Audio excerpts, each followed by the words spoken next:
Have you ever wondered where the ultra-wealthy, the billionaires, put their money to make even more money?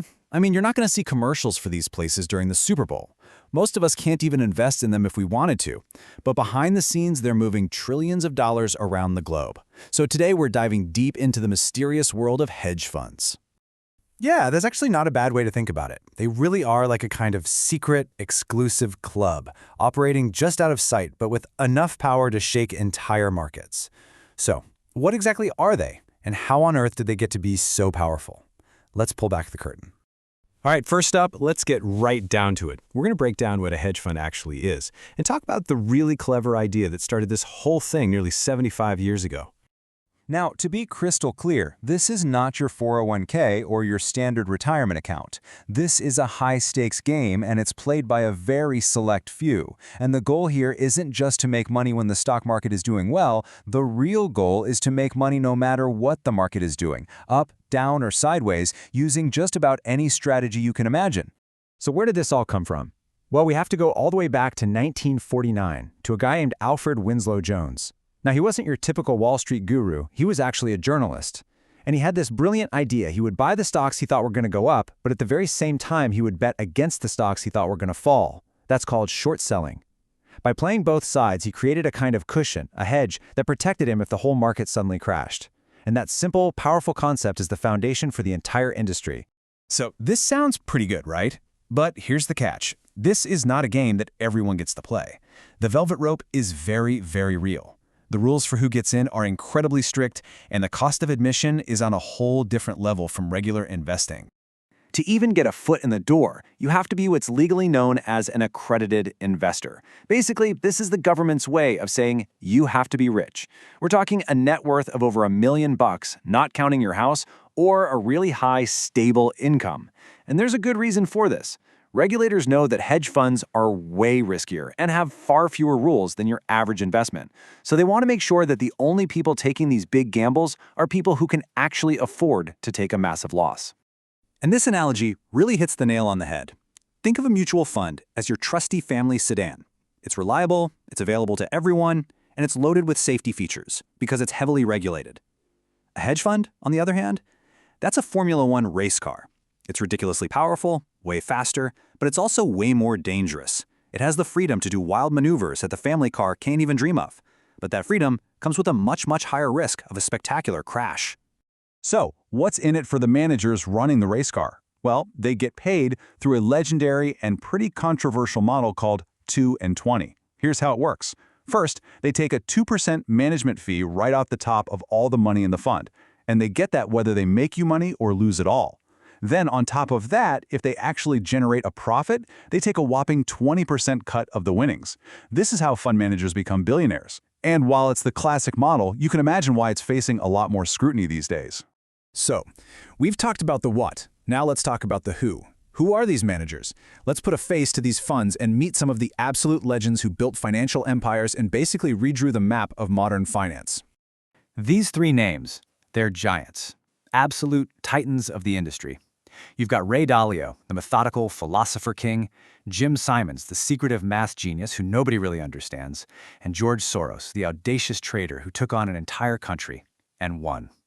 Each of them has a totally unique style that made them billions. Let's start with Ray Dalio. He founded Bridgewater, which is the biggest hedge fund in the world. His whole philosophy is about building what he calls an all-weather portfolio. The idea is that it's designed to do okay no matter what the economy throws at it. Boom, bust, inflation, whatever. It's all about creating a system that can survive any storm. Then you have someone who couldn't be more different, Jim Simons. He's a former codebreaker and a world-class mathematician. His fund, Renaissance Technologies, couldn't care less about economic theories. They're a quant fund. They use these unbelievably complex, super-secret algorithms to find tiny, hidden patterns in market data that nobody else can see. Their main fund, the Medallion Fund, is so successful and so secretive that it's only open to employees. It's a true Wall Street legend. And what about this number? $1 billion. That's how much profit George Soros famously made in a single day back in 1992.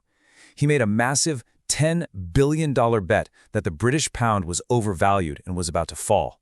And he was right. His bet was so huge it actually forced the Bank of England to change its policy.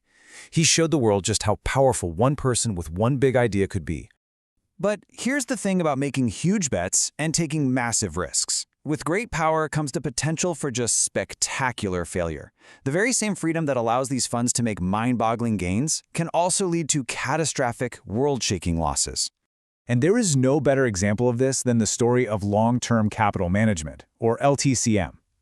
This place was started by literal geniuses. We're talking Nobel Prize-winning economists. And for a few years, they looked invincible, posting these insane returns. They really thought they had created the perfect, unbreakable system. They were dead wrong. So what happened? In one word, leverage. They had borrowed staggering amounts of money to make their bets even bigger. So when a couple of unexpected financial crises hit around the world, their perfect models completely shattered. And because of all that borrowed money, their losses weren't just big, they were apocalyptic. The fund lost $4.6 billion in less than 4 months, and it was so big that its collapse threatened to take the entire global financial system down with it. And you know, it's not just about funds blowing up. The whole culture of secrecy that surrounds this industry, well, it can also be a breeding ground for some pretty shady behavior. We've seen major scandals over the years involving everything from insider trading to market manipulation, which has only added to their controversial reputation. Okay, so you might be thinking, this is all fascinating, but I'm not a billionaire, so why should I care? Well, here's the thing. Whether we realize it or not, these funds have a massive, and I mean massive, influence on the real economy that affects all of us. One of the most direct ways they affect us is through something called activist investing. Here's how it works. A fund buys up a giant chunk of a public company you've definitely heard of. They then use that ownership stake as a weapon to force major changes. They might storm in and demand the company fire its CEO, sell off valuable assets, or cut thousands of jobs, all in an effort to get a quick boost in the stock price.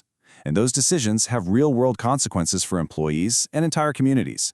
And this really brings us to the central debate, the big question that hangs over this entire industry. Are hedge funds a force for good, making markets work better, or are they just ruthless villains, exploiting the system for their own gain?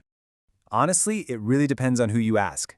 The case for them is that they make markets more efficient, they provide liquidity, they find assets that are mispriced, and their activist campaigns can shake up lazy, bloated companies and force them to get better. But the case against them is that they often profit from crisis and misfortune, that their strategies can destabilize markets, and that they ultimately hurt smaller investors and everyday workers. So, when you boil it all down, the single most important thing to remember is this. Hedge funds are one of the most powerful, misunderstood forces in the global economy. They are secretive, they have enormous freedom, and their actions create ripples that can affect the company you work for, the value of your home, and the health of the entire financial system. And that leaves us with a pretty powerful final thought. Even though they operate as an exclusive club for the super rich, their bets are so enormous that, in a way, we're all living in the world they help shape. The next big market boom or the next devastating crash might not begin on the evening news. It might begin with a quiet decision made inside a single fund completely behind the scenes.